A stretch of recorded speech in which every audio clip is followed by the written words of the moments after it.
had people that we've asked to stay home because either a family member or somebody's tested positive.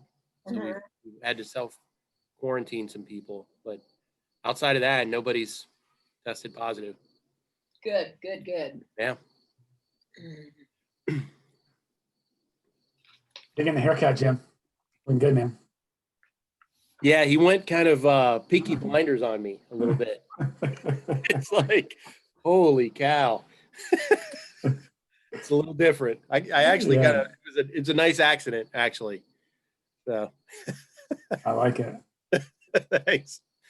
Jim, I don't know, you weren't on, I think, last month. Amanda is our newest member.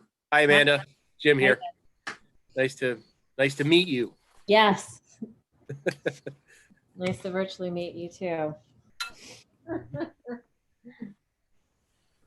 Yeah, who knows if we'll be able to do some stuff in person soon or not. I did a council workshop with New Albany last week, or last week before last, and masked 6 feet apart, huge room, doors open, you know, but I don't know what happens when we get to like November and December where doors open. Well, we've got the same thing at Clintonville Women's Club, and I've got a meeting that's going to be outside on Friday with 75.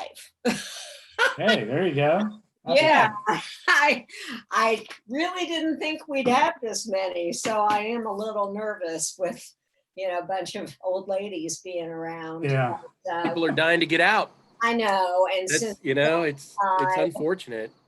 It really does help the spirit a little bit to actually see people. So yeah, no doubt.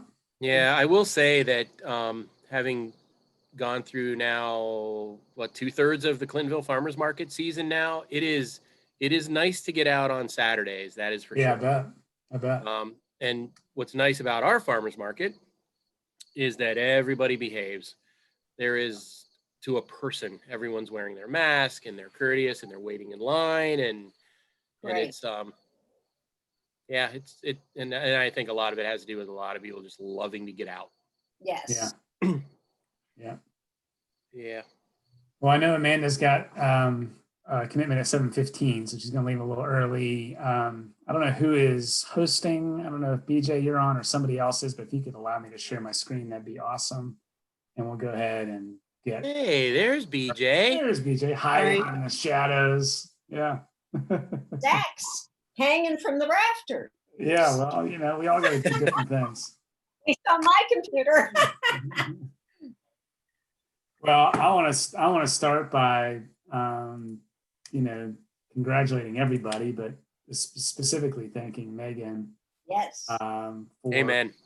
The traffic signal box art. You know, I'll just click through some pictures here that I took. I think she might have taken some of these too. Only 61. What's that? Only 61. I see 61. Only 61. Only 61 pictures. I love it. I got out as much as I could to take pictures. These guys were awesome. I think it was Jaden and Cody, I believe. I still need to send these over to the Clean Slate guys because I just think they did a great job.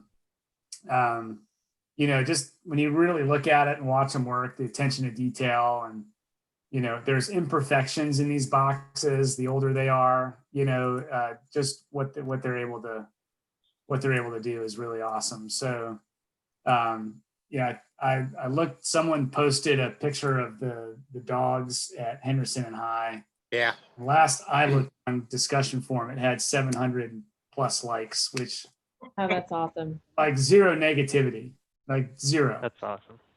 Which is hard to accomplish on the discussion forum. Yeah. As much as I love all my neighbors, very rarely does that happen.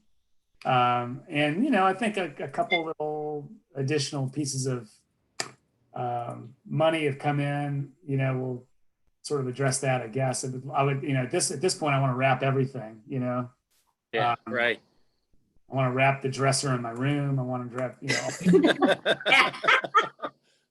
all the signal boxes. Well, I know North Broadway Street Association is thinking hard. Good. Hmm. I mean, Yeah. I mean, if we could figure out a way to keep it going, it'd be awesome because, I mean, the art, I don't know, Megan and I traded some notes about this the other day when this was going in. Like, I think the dogs blew me away. All of them, I think, look great, but you can see the detail in the canvas, the texture in the canvas on the dogs. And, they're just a ton of fun. And, and then obviously, incredibly meaningful to have this last one up here at Kanawha that BJ dedicated to Nancy Stewart. So really, really cool to see those come in. And I don't know, I didn't realize this one was pink until I got out there, but I think it's awesome. So I think they all turned out really phenomenally. And I feel like all the colors were more vibrant than they looked on the PDFs that we were looking at. Like, yeah, I didn't realize that one. I thought that one was more of a red than pink. Right. Yeah. Well, I think Andrew, you said it really well. I think it was you that said, like, I dare you to like pull up next to those dogs and not smile. No kidding. Yeah. So true. So Yeah. true. My son, I have a 5-year-old. It's kind of like we go down the street and it's like we're spotting them. He's like, you look on the right, I'll look on the left. I'm like, all right, buddy. Like, there's no new ones, but yeah.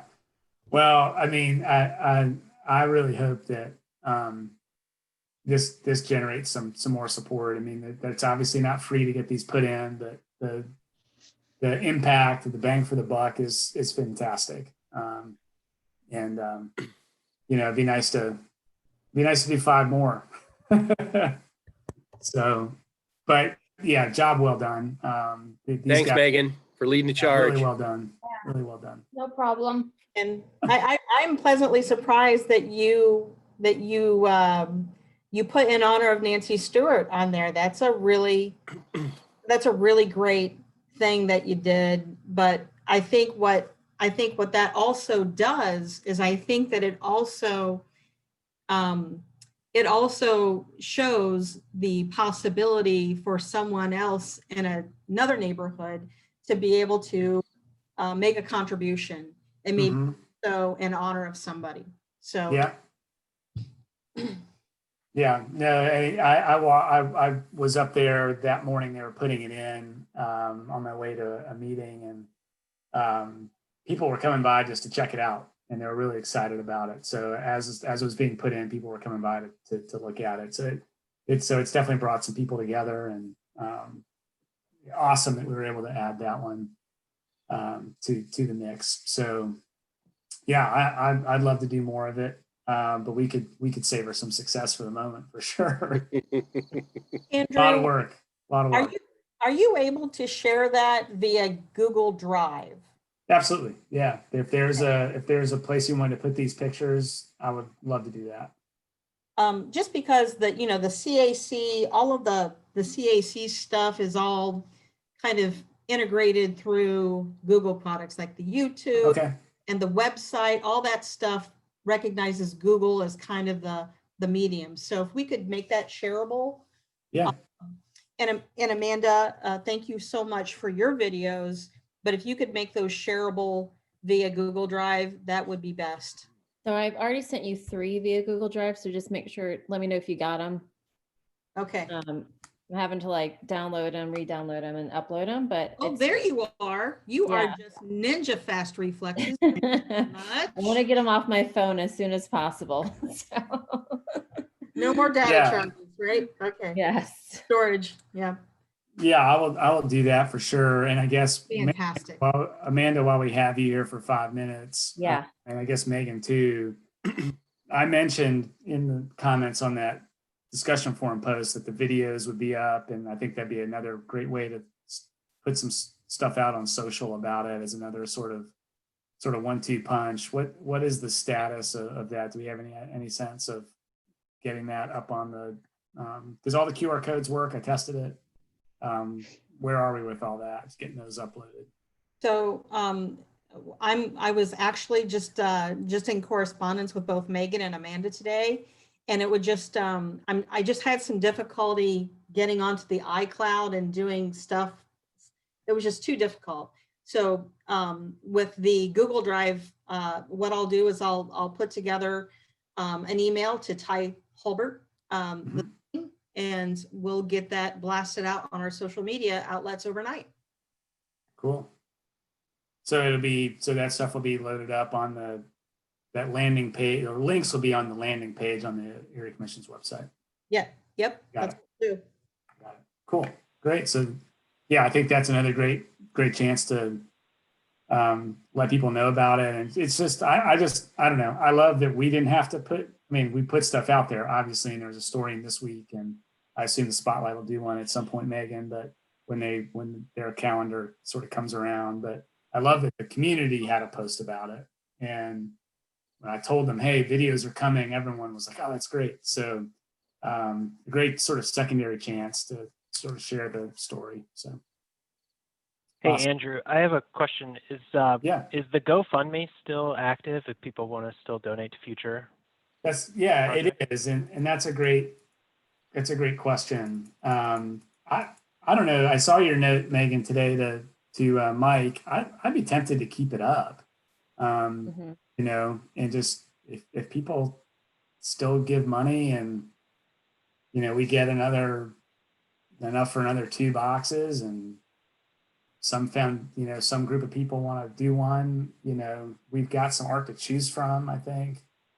Well, I would recommend definitely put it on the site and maybe just put something like, want more like this, click here to donate, you know, like almost like a call to action to do more. Yeah. And Megan, you're in control of that, right? So of keeping it up, of like either keeping it up, right? I am. I was just asking because I felt kind of bad, like if we were gonna kind of keep it up indefinitely and like nothing would happen, I would just, I guess, feel bad and like kind of take people's money, but sure. nothing happening. Yeah, I do think that there could be, you know, some more momentum behind this. And you know, I'll be honest with you, when Johnny Baylor told me he would donate, John Robinson said he'd donate $250, and we were right at that tipping point between 3 boxes and 4. And I said, well, we got enough for 3. You know, I just want to call you and let you know that like we might be sitting on that 250, technically sitting on it, if we don't get a 4th box. And he said, Andrew, take my money. He said, take it, I'm giving it to you. Yeah. And not only did we get the 3rd box, we got the 4th box and then the 5th box. So I think that's my lesson learned there on like, don't look a gift horse in the mouth. And you know, yes, eventually we should do something with it. And if for some reason 18 months from now we haven't been successful, you know, maybe there's a mechanism for, you know, returning or not, you know, anyway. But I guess regardless, anytime somebody donates, it's going to Clintonville Incorporated, which is a nonprofit geared at bettering the community. So even if something happened and the money didn't go to the boxes, I'm sure Clintonville Incorporated would find something equally as beneficial to do with it.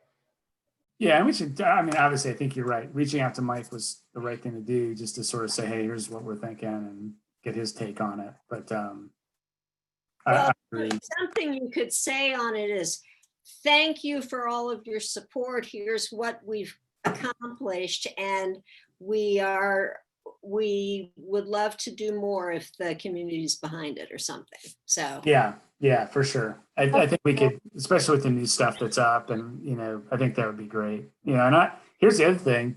Somebody posted the GoFundMe in that discussion forum comment thread without us having to do it. It was another great thing, right? So that people are sort of taking it upon themselves is awesome.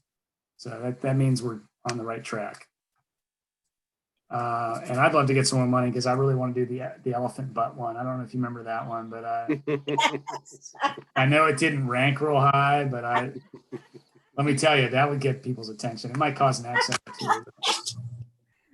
Speaks to people in a different way. Yeah, sure. I think it randomly has some pistachios in there too. It's an odd one, but I sort of admired it for its wackiness. So anyway, great. So let us know what Mike says, but I'd be tempted, Megan, to keep it open. And it sounds like we have the video roll out here. And then Megan, were you starting to say something about the spotlight? I was just saying that I have traded emails with them, and yeah, there should be an article. I think like their publication isn't till the beginning of October, so there should be an article. Got it. In there. Sounds good. Good deal. Yeah, that'll be awesome.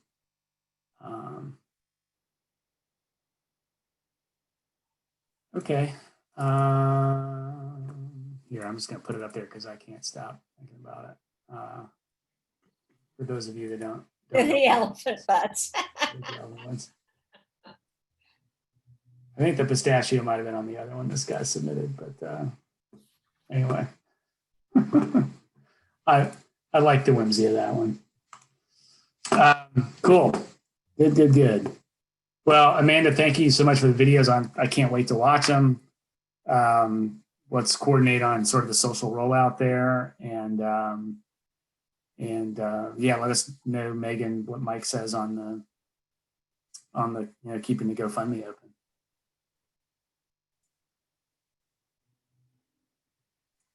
Anything else on this one? Besides all the love and positivity? Sorely needed in 2020. Thank you again, Megan. I think it did everything we wanted it to do and more. So really cool. And I would have loved to have those guys over for like a backyard barbecue or something, but not in the cards these days. I did talk to them a little bit. They just flown in from Seattle, and the direct to Seattle flight on Alaska is still in operation. And they said it was like a pretty laid back flight, so they're flying all over the country doing this, even today. So they seemed hardly fazed by any of it, quite honestly. All right, cool. Well, I want to move on to the mobility study stuff. I thought we could just do a quick flip through of the document. And I'm tempted to just update certain portions of this. Primarily, I think some mapping and a spreadsheet. So I wanted to sort of talk through that today. I've got an intern, got some free labor that I could get going on updating some of the stuff. So I just wanted to sort of flip through to remind us what's in this thing. And then talk through a few updates. And then I've got some stuff that I grabbed off the Vision Zero website. And then Zach's got some survey stuff that we want to chat about a little bit. So 5 years has gone by, a few things have changed. And there's a couple of things that have really, stuff that's been built, which is great, but there's a few things that have changed that are pretty substantial that like Blueprint, that I think sort of obviate some of the stuff we had in here. So there might be some sections we sort of pull out, but we started this thing off by summarizing the public input that we had. So again, I think we want to do this again. We were able to meet back, I think it was December of 2013, and have people come in and share opinions and thoughts and everything in person. But we'll do that sort of virtually this time. And Zach will go through some preliminary questions. We'll update this URF funded projects because some of these things have been accomplished. Few things are almost. I've been made aware I got in contact with the city to see what was going on. I think the only thing we haven't done are these new sidewalks from Garden to Jeffrey on the west side of Indianola. So those are in the final stages of contracting right now. So I don't know when those will get put in. Something tells me that the season is getting short at the moment. But it's a live project. It's real. And they're going through, I think, the final stages of the contracting and bidding on that right now. And I believe it's part of a bunch of sidewalks. So it's not just Clintonville. So I think it's a larger contract. So I think for the exception of that, and then the median on Weber, median on Indianola south of Weber that hasn't yet been determined. Those are the two remaining projects from the 2015 cycle that didn't get done yet. So I did see today that there were some counting tubes on Indianola. So maybe something's happening there that we should ask a question about, but those are the two things that are left, and the sidewalks I know for sure are in the works. So that's good. So we'll update this based on what we know. And then I think, BJ, if you remember, we had a couple things that we had said, hey, if URF comes up again, here are the three places we think we'd like to address. And that was the multi-use path, shared use path on Indianola north of Morse. So we can update that. Did they say an absolute no on the road diet study on West North Broadway? That's correct. Okay. Yeah, and that was from a memo we got in the summer of 2019. Okay. I back and looked at that today, but yes. So we've effectively zeroed out. I mean, some things were more expensive, some things were less expensive, but this, our allocation has been distributed and allocated to projects at this point. And I don't know if there's a 2021 cycle TRF, who knows? Probably more murky today than it was, 9 months ago. So we'll, I think what's great about this map is we can show stuff that's been completed, which is awesome. There's a lot of stuff on this map that got completed. So, that's a quick and easy update. We may slim down the best practices chapter. I think some of this is probably helpful just as reference. Maybe we choose some different examples. That's my son actually making a cameo there, isn't he? Actually, he's in both of these. He doesn't quite look like that anymore, does he? No, he has like a legitimate facial hair at this point. Yeah, that is him. Just scary. So I think some of these are still valid. It's the green infrastructure piece, especially with Blueprint, that I just don't. At this point, it is what it is. They've put stuff in. They're putting stuff in. I don't know if we have much to say here. Quite honestly, they've got a best practices toolkit. It looks a lot like this. I might take that one out. And then we sort of went through improvements. So I think a lot of these things are simply updates that we would do once we got some public input, and these would all be sort of new pieces once we've sort of gotten through that. I think there's an overall map here. There's this the neighborhood bikeway. We'd update this map because obviously a lot of it's gotten built, but we haven't done anything north of Morris. And there's a few tweaks. I actually sat down with Will on Friday afternoon, and we went through the bike map for what's been completed and marked it up. We did an engineer's ride with the city about a year ago, and there's a couple things that just haven't followed through on. So we're say Blueprint repaved, I think, a piece of Grandin. They didn't put the bike boulevard back. There's like half a bike boulevard marking on the street. We've asked them to sort of improve some of the signage so that when you're crossing the greenway and it's turning, it's clear that there's a left and a right, not just a left or a right, which a lot of those signs don't have multi-directional arrows on it. And some things like that that we're going to ask them to clean up. And then I do know they're in process of this connection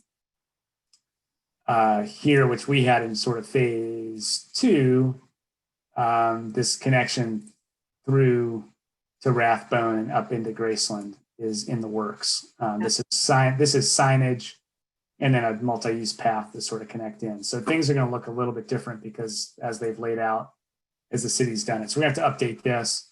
And then, I don't know, BJ, if you'd be up for it or somebody else, like, I would love to ride this, North and Morse piece and say, hey, do we think this is the right stuff? If we wanted to change anything, now would sort of be the time to do that. Because the city's work the engineering work they didn't go North and Morse at all. So I'd be interested in doing that before the weather got any cooler. So do you want me to organize a community ride and gather feedback? Sure. I mean, we have this routing and it'd be great to see if we like this, we know this is happening. So it might be that we've had to figure out a way to sort of ride this in a way that made sense, BJ, but I'd love that. That'd be great. Okay. Why don't you shoot me a couple of dates and times available, and then I'll try to generate some interest provided those days and times. Okay, great. I will do that.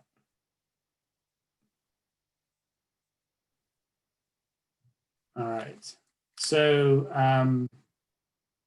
all of these things will get fixed. I've gone through. Libby, thank you for going and doing some investigation. Yeah. We've got a good sense of all of these projects, whether they were done or not done. So I will update this based on what got finished and what's maybe not relevant anymore because of other things like Blueprint, right?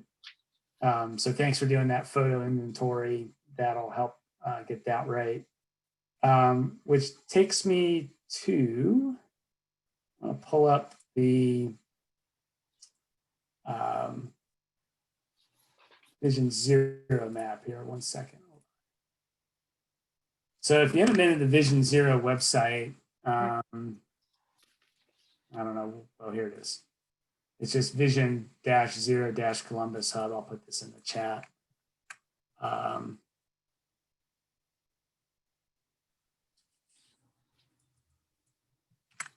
It's pretty cool. There's stuff up there. It's obviously citywide. So it's, it's all over the city, but you can see there's a lot of stuff in Clintonville. And I've gone through because I don't know if this is downloadable yet or not, and sort of picked up all the comments. So you can see there's a pretty strong concentration of them. You click on this little symbol that someone put on there, and they talk about how this piece of Indianola is a gap between North Broadway and essentially Arcadia and Hudson, of having a full bike network north to south. And I think we have an opportunity to sort of shape what that could look like. Is there a way to get some bike infrastructure of some kind that would make this linkage a little bit stronger? So there's, I don't know, 4, 5, 6, 7, 8 comments relating to that have come from the general public. Yeah, BJ. I know I don't, this is a bit of a downer.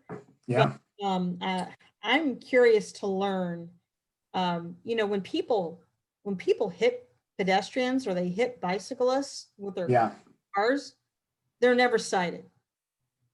I would be curious to learn statistics related to motorists per interaction citation. Because they're not. People kill people with their cars, and it seems perfectly acceptable, yet we have an officer sitting parked at the BP at Henderson and High and citations for people texting at a stoplight for the propensity of being a distracted driver. Yet when we engage as a motorist with a pedestrian or a bicyclist and we run them over and injure them and kill them, there's never a citation issue. Yeah. I have followed these crashes and nobody receives a citation. Yeah, it's a. What happened with that last one at Kanawha, BJ? I'm still waiting. I put in a public request for information and I'm still. Okay. Yes, I mean, that should show up here under the PED. Yeah, so it does, but it doesn't. Well, that's 2017. There was one like 2 weeks ago. No, I know. This is okay. This is historic data that's probably not been updated Right. since the start of the project. But it doesn't say fatality, right? For bikes, it says fatality, which is interesting. Yeah. But you see they've got 3 here. I don't know if those are the same. It might be. No, 24th, the 9th of June, and the 9th of March. 2017. Yeah. Yeah. So, but for bikes, when it's red, if you click on this, on bikes, when it's red, that's where they've got the fatal on here. So we've got a fatal on Morris Road in 2017. There's one on Indianola from 2014. I don't know if you guys remember that one. That was pretty terrible. Anyway, there is some crash data here, but it doesn't, I don't believe, have citations in this. DJ, I guess red is fatality regardless. Well, now that I know that this is downloadable, I'll take it upon myself to channel that passion and try to get some statistics on citation issued or what. Yeah, no, and that's there's crash data that ODOT and others departments of transportation collect, and then there's citation data that the police department would collect, and so that's the disconnect, I think. But I think I wanted to sort of show this because you can see where people are having a sort of cluster of comments. Indianola, South and North Broadway, there's a few. North and North Broadway, but not a lot. Up and down High Street, there's a pretty good cluster. There's a good amount at places that wouldn't surprise us, like Milton and North Broadway. Just because there's so much bike interaction there with cars. There's a fair amount of comments around former Dominion Middle School, which isn't terribly surprising. Speeding on Cook Road. So some of this stuff is speed related, in addition to just bike and head facilities. So you can see where there's some clusters of comments. And again, this was a survey that was put out citywide. So obviously I would expect some of these are our neighbors. But I would love for our survey to sort of, dig in a little deeper and hopefully get, a good amount of responses. I don't know how many people this represents.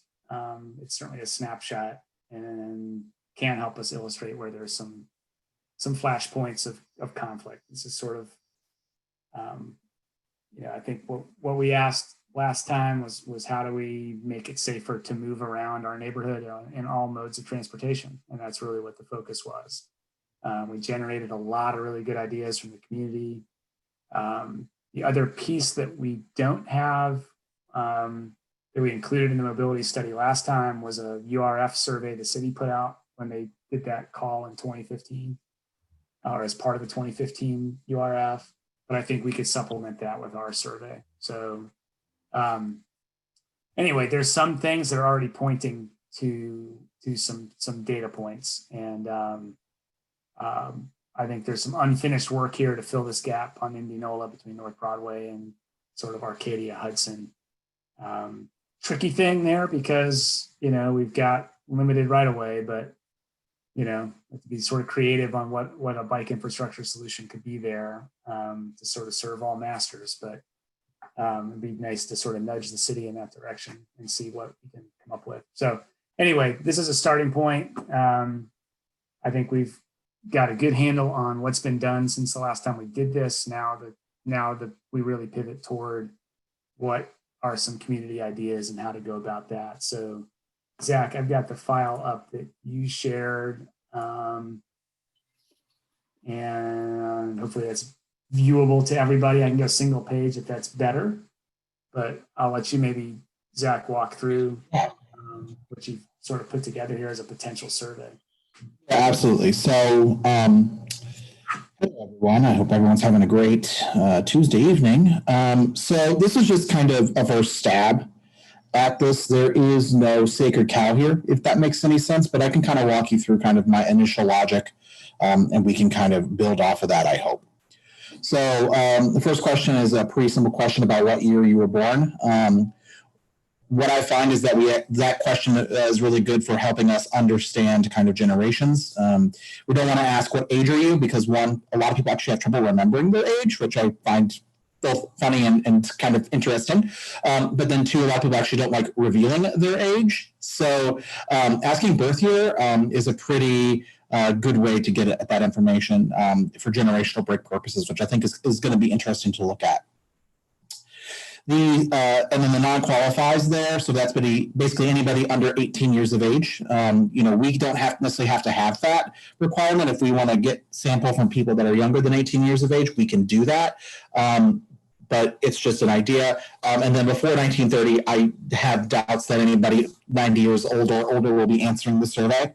Or if they are, we can, that we can have a comment there to reach out to us. Second question, do you currently live in the Clintonville area? So one of the things we want to make sure that we do is get local residents' voices, is kind of my thought here. So kind of generalized, maybe some of the neighborhoods in Clintonville, not meaning to start a fight here if there's some strong opinions one way or the other, but just as kind of a way to kind of humanize and make it a little more tactile for some of those respondents. So Central Clintonville or north of the North Broadway, east-west, South Clintonville or south of that North Broadway, east-west, older East Beachwald, Whetstone area by Parker Roses and stuff, and then Sharon Woods area. And then yes, but I don't know where I live in the neighborhood. And then I think so, but I'm not sure. Yes. What if you live on North Broadway? Well, that is a great question. Do you live on the north side or the south side street? Just I think you have a preference though, Livy. I think, right? You'd have an idea where you'd want to answer, right? You wouldn't say South Clintonville. Well, I'm No one living on North Broadway would say South Broadway. Clintonville. Well, wait a minute. You're on the south side of North Broadway, right? Right. Yes. And none of your neighbors would say South Clintonville. Right? There's no way. Zach? Yes. We're not Sharon Woods up here. We're Sharon Heights. Sharon Woods is up near Westerville. Thank you. Okay. Wow, that's a dumb moment. Okay. No, it's common. It's a common dumb moment. So It's okay. So that can be fixed. Yes, absolutely. And if there's a lot of consternation with the South Clintonville, we can certainly remove that as well and just say Central Clintonville too. That's perfectly fine. No, I don't think there's any consternation. There's no. Okay. All good. So if somebody says that yes, but I'm not sure, or I think so and I'm not sure, they'll see the following question. So basically the idea of the following question is just to kind of show them a map of the area in conjunction with kind of the boundaries of the area commission. So that way, if they live within those boundaries, they can answer yes and continue. The next question is a good question, I think, because understanding kind of the tenure of neighborhood residents when I've done other community-based surveys has been really interesting and useful to look at. Because just, for example, in the Wyland Park neighborhood, everyone's like, oh yeah, the typical resident's been here 25 years. And we actually found the typical residents probably have been 7. So interesting to kind of look at that from a just a data collection perspective. But still, I think a good question that kind of conversationalizes the survey and makes it feel like, we're your neighbor. So from there, it moves into kind of the ranking exercises portion of the document. The first question is really just kind of a simple open end, right? Is there anything that you, top of mind, would like to fix about Clintonville or that you would like to change to improve the community in general? I think this question is really good. We can analyze it with some qualitative data analysis software, assuming there's enough responses, or we can break it apart, one by one if we need to. The idea here is just kind of a nice open space for people to provide just general comments about living in the neighborhood and things that they would like to see change. So number 6 is really kind of the first meat and potatoes question regarding kind of, I think, what we're after. And at this point, hopefully that respondent is pretty well, centered in the fact that this survey is about Clintonville.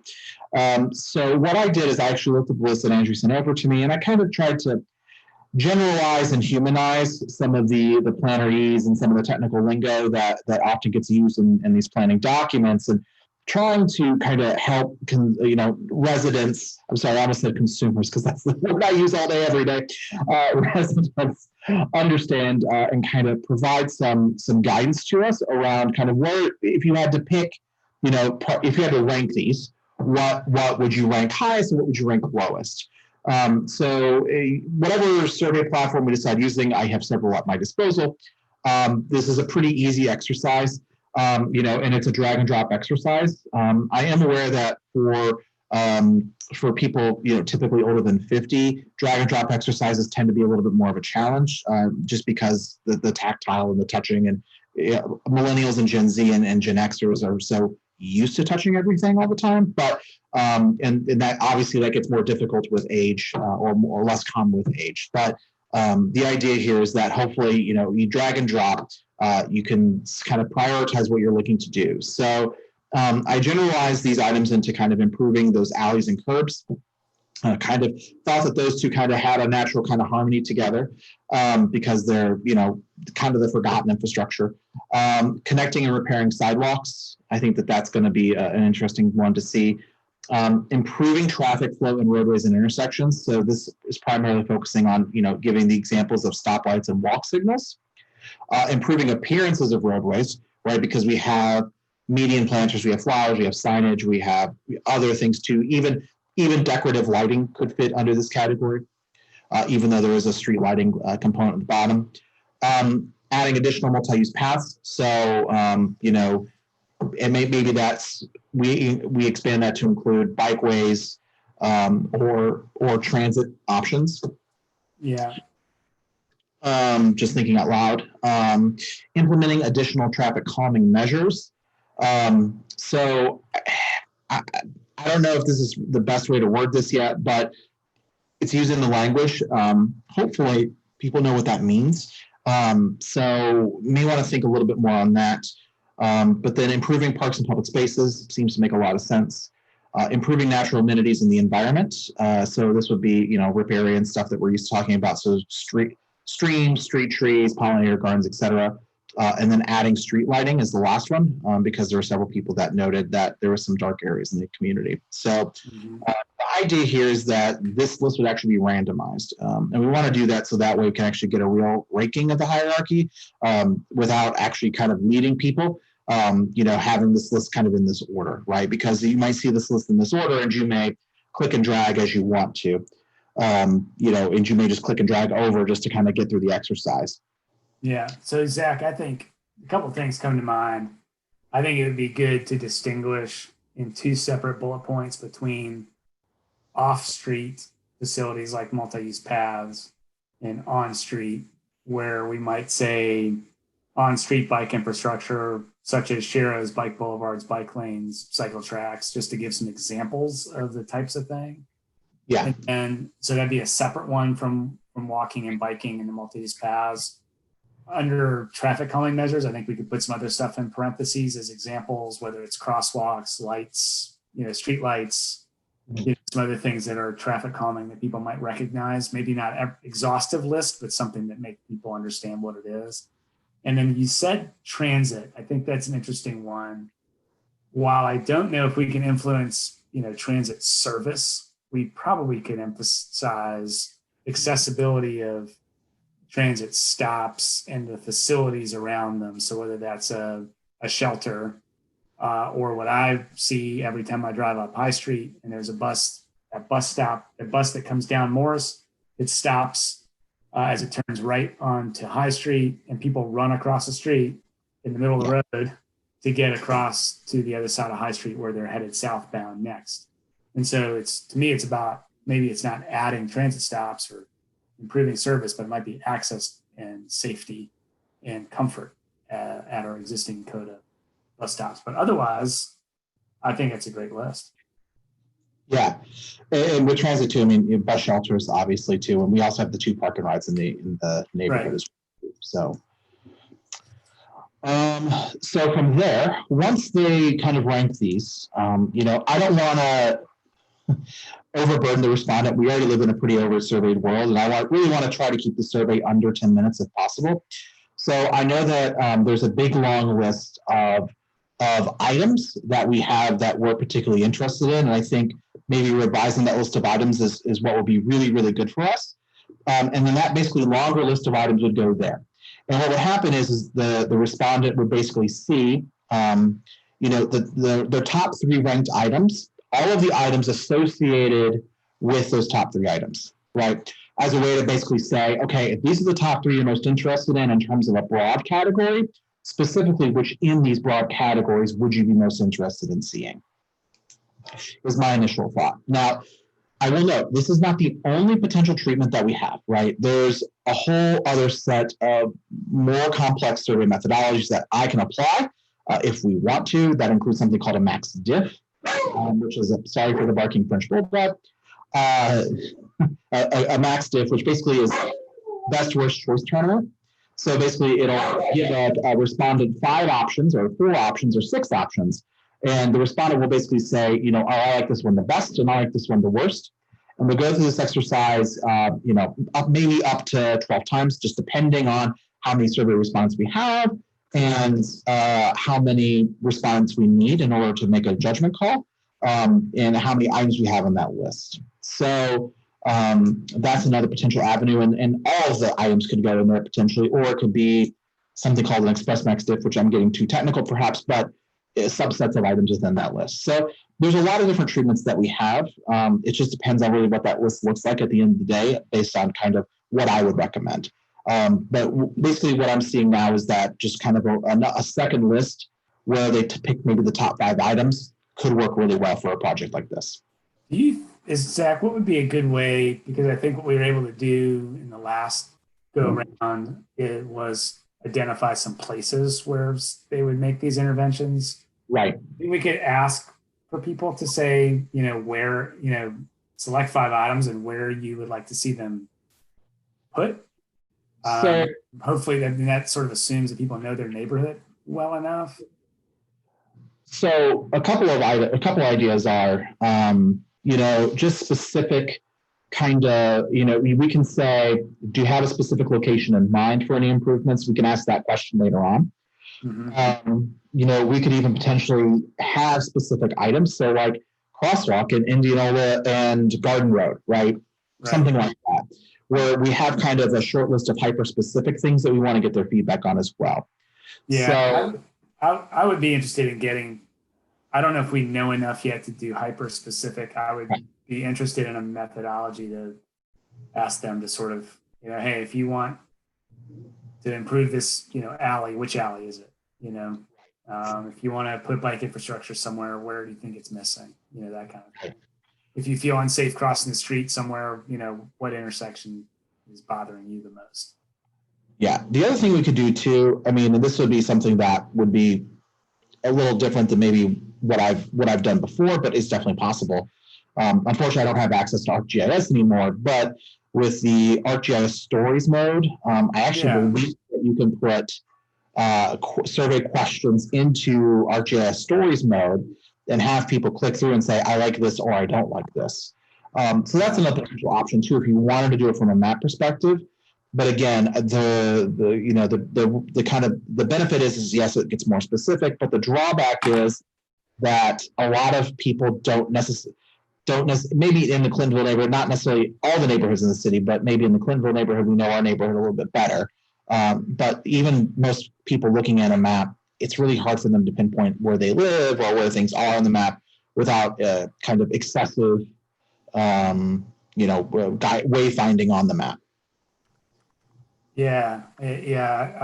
I don't disagree with that. I wonder if do you think something simply like saying, great, now we want you to select 5 items on the list. Please select your top 5. And could we have a follow-up to that? It's like, where would you most like to see those happen in your neighborhood, and see if they can verbally tell us? Yeah, I think that would be a good option. Just a kind of comment of, we'll provide some detail around this.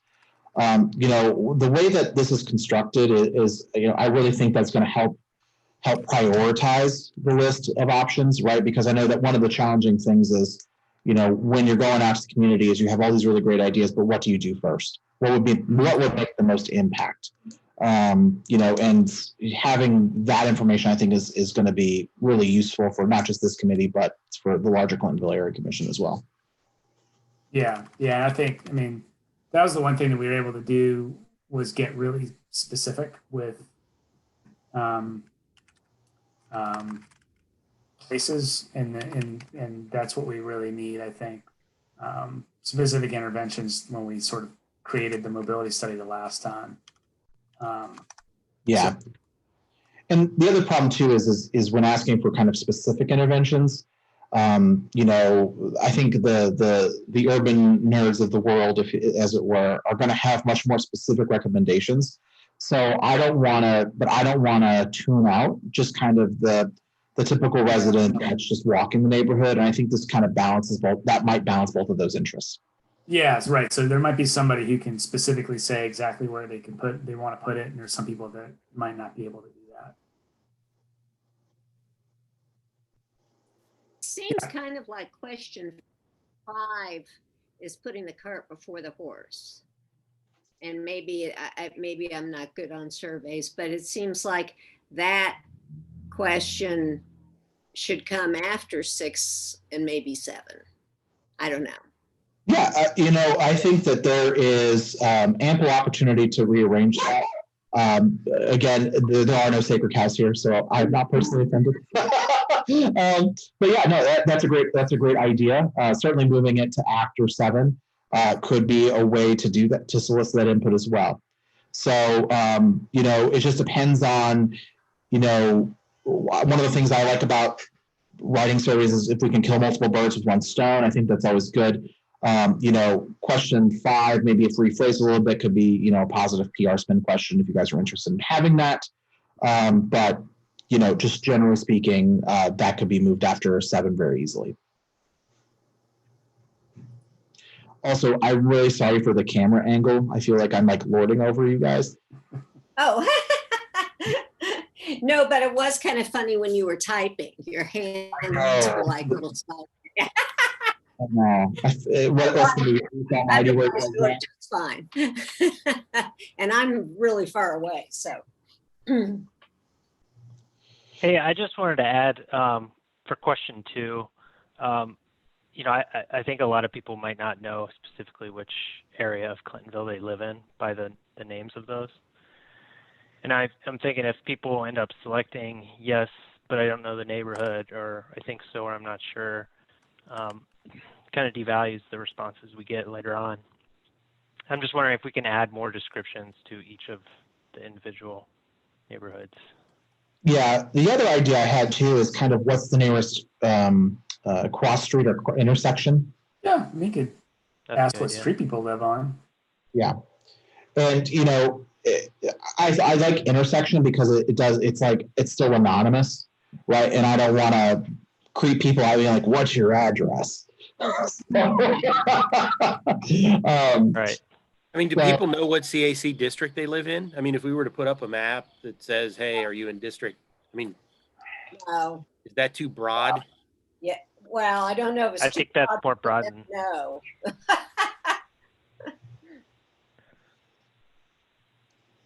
Yeah, I know. I have several friends who live in Clintonville, and I feel like I'm always trying to educate them on the different neighborhoods, and they might know the names.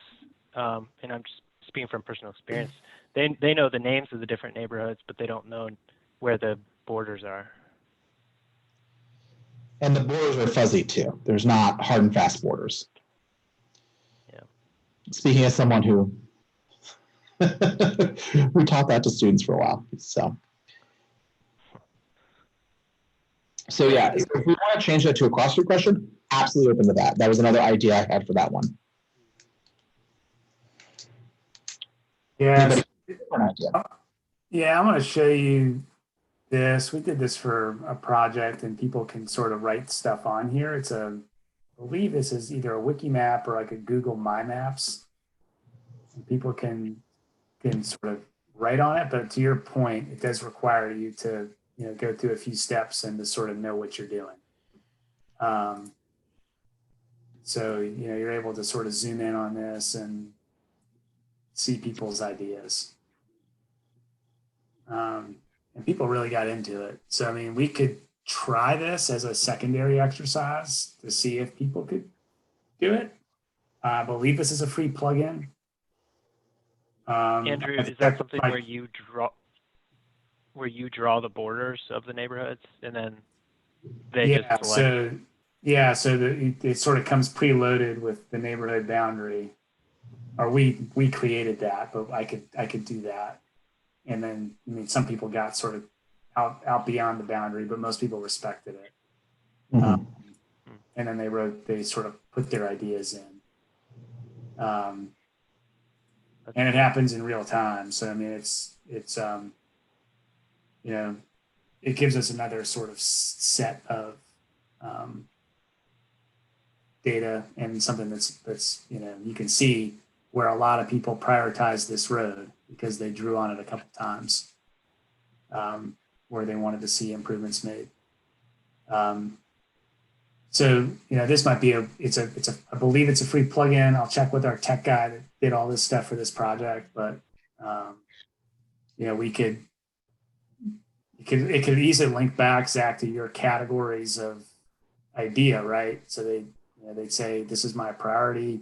Here's my big idea, and it would sort of, would be able to get things. And then people can also, Zach, if you write a great idea and I think it's an awesome idea, you can write down, hey, this is a good idea.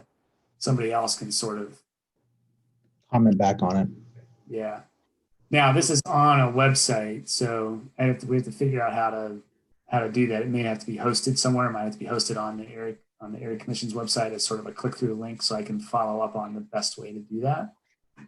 But that's maybe a potential add-on to this that we could do, and if someone's feeling so inclined, they can really get into it that way.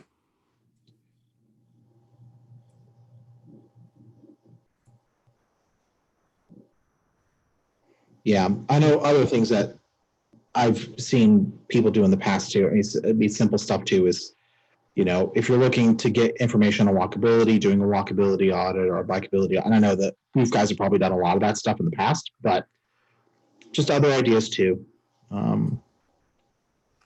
Yeah, I'm trying to think of definitely want to be able to do this in a way that complements stuff the city's already sort of put out in a way, but I think this could be an interesting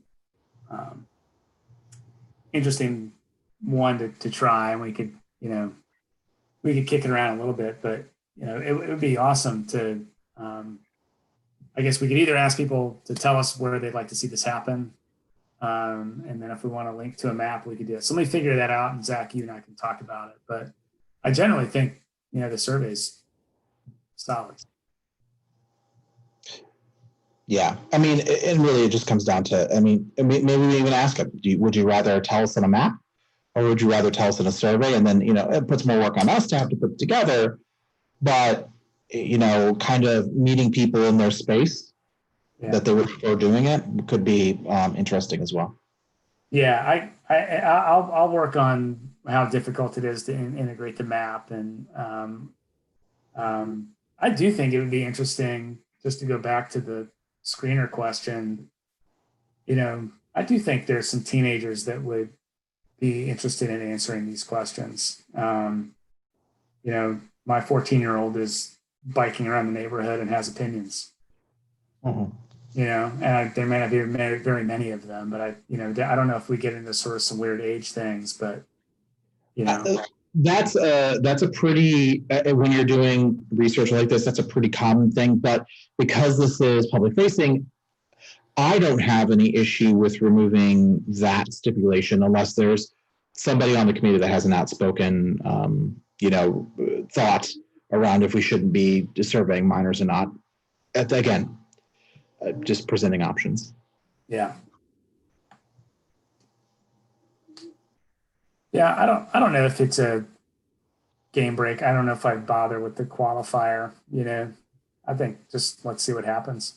Okay. Good to know if we're getting answers from teenagers. You know, it's a different perspective there. Honestly, they're the ones probably riding bikes around the neighborhood the most. Yeah, we try to cut off for like what, 5 years old. Yeah, that seems right. Yeah, be able to sort of have complex thoughts. Yeah, more than one thing in your brain. Yeah, that's probably right. It's probably some cognitive rationale to that.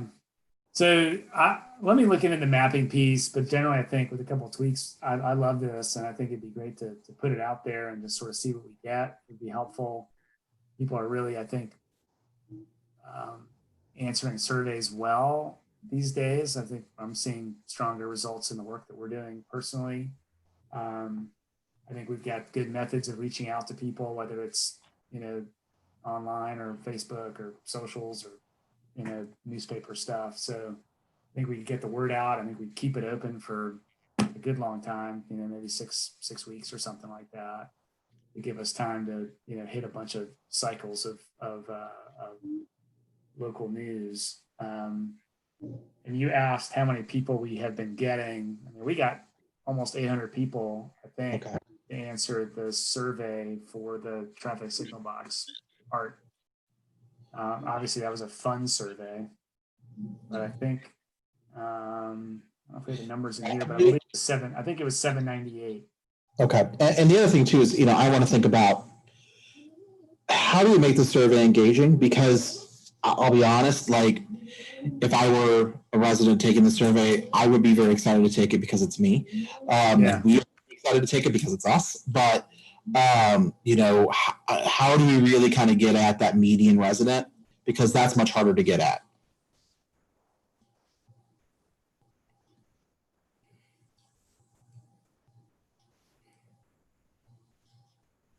So just thinking out loud. So I think we could put this back in the hopper and really make some progress on this over the next few weeks and bring it back and maybe have some new, fresh ideas.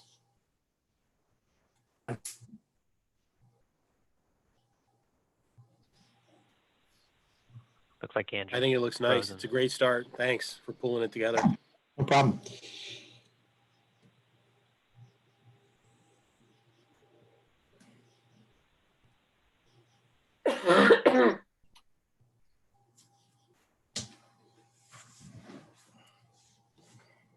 Did we lose someone? Did we lose our fearless leader? Looks like maybe we did.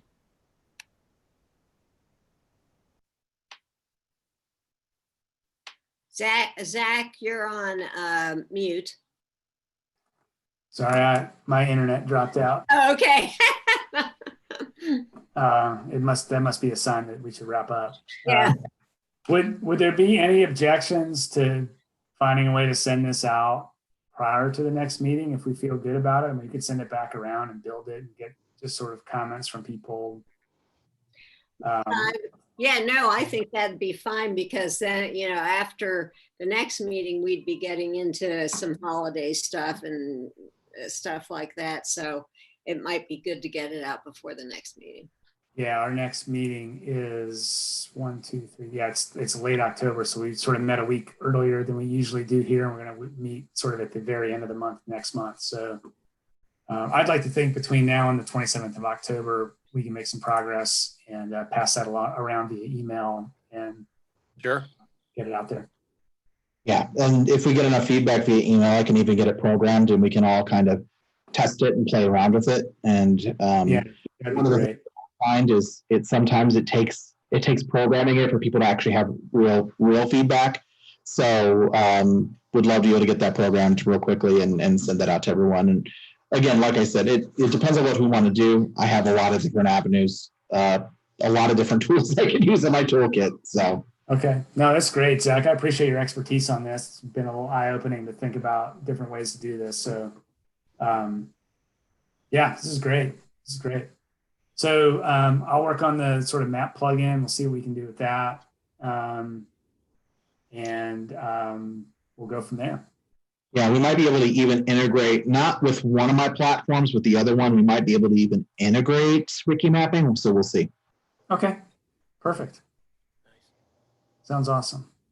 Well, thank you all very much. If there's anything that comes up between now and the 27th of October, let me know. Otherwise, we'll be in touch with some updates and next steps on the mobility piece. And maybe by the 27th, we'll have some input from the community that we can look at together. And we'll keep your eye out for videos from these artists. Sounds like we'll have those together this week as well. So Nice. thank you all for your time. Bye. Thanks, Andrew. All right. Take All care. right. See you guys. Talk soon. Thanks. See you guys. See ya. Yeah.